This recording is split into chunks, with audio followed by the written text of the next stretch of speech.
ಕ್ಯಾನ್ಸರ್ನಿಂದ ಬಳಲುತ್ತಿರುವ 3.5 ವರ್ಷದ ಬಾಲಕನ ಕನಸಿಗೆ ಜೀವ ತುಂಬಿದ ಅಪರೂಪದ ಘಟನೆ ದಾವಣಗೆರೆಯಲ್ಲಿ ನಡೆದಿದೆ. ಬಾಲಕನನ್ನು ತಮ್ಮ ಕುರ್ಚಿಯಲ್ಲಿ ಕೂರಿಸಿ ಸನ್ಮಾನಿಸಿದ ನೂತನ ಎಸ್ಪಿ ಮಾನವೀಯತೆ ಮೆರೆದಿದ್ದಾರೆ.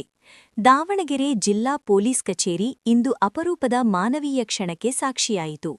ಕ್ಯಾನ್ಸರ್ನಿಂದ ಬಳಲುತ್ತಿರುವ 3.5 ವರ್ಷದ ಬಾಲಕನ ಆಸೆ ಈಡೇರಿಸಲು ನೂತನ ಎಸ್ಪಿ ಮುಂದಾದರು. ಮಾರಕ ಬ್ಲಡ್ ಕ್ಯಾನ್ಸರ್ನಿಂದ ಬಳಲುತ್ತಿರುವ ಹಿತಾರ್ಥ ಎಂಬ ಬಾಲಕ ಹೊಸಳ್ಳಿ ಗ್ರಾಮದ ರೈತ ಪ್ರಭು ಬಿಎಸ್ ಅವರ ಪುತ್ರ.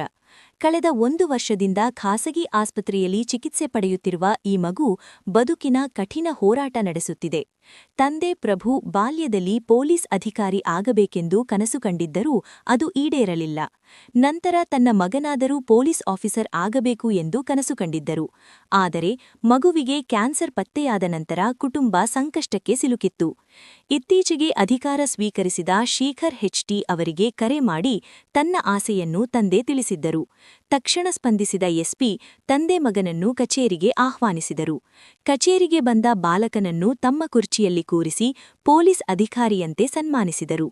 ಈ ವೇಳೆ ಮಗುವಿಗೂ ತಂದೆಗೂ ಧೈರ್ಯ ತುಂಬಿ ಚಿಕಿತ್ಸೆಗೆ ಸಹಕಾರ ನೀಡುವುದಾಗಿ ಭರವಸೆ ನೀಡಿದರು. ಅಪರೂಪದ ಈ ಮಾನವೀಯ ಕ್ಷಣ ಪೊಲೀಸ್ ಕಚೇರಿಯನ್ನು ಭಾವುಕರನ್ನಾಗಿಸಿತು. ಮಗುವಿನ ಮುಖದಲ್ಲಿ ಮೂಡಿದ ನಗು ಎಲ್ಲರ ಮನಗೆದ್ದಿತು. ಒಟ್ಟಾರೆ ಕಾನೂನು ಕಾಪಾಡುವ ಕಠಿಣ ಹೊಣೆಗಾರಿಕೆಯ ನಡುವೆಯೂ ಮಾನವೀಯತೆ ಮರೆಯದ ಪೊಲೀಸ್ ಅಧಿಕಾರಿಯ ನಡೆ ಸಾರ್ವಜನಿಕರ ಮೆಚ್ಚುಗೆಗೆ ಪಾತ್ರವಾಗಿದೆ.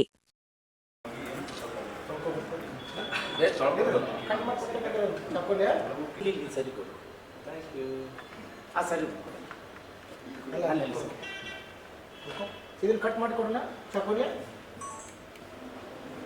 ಬಾಯ್ ಮಾಡಿ ಸರಿ ಬಾಯ್ 1.5 ವರ್ಷದಿಂದ ಬಾಯ್ ಮಾಡಿ ಈಗ ಆಗಲೇ ಭಯ ಬರುತ್ತೆ ಸರ್.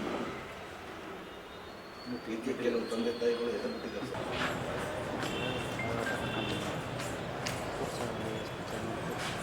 ಹೌದಾ?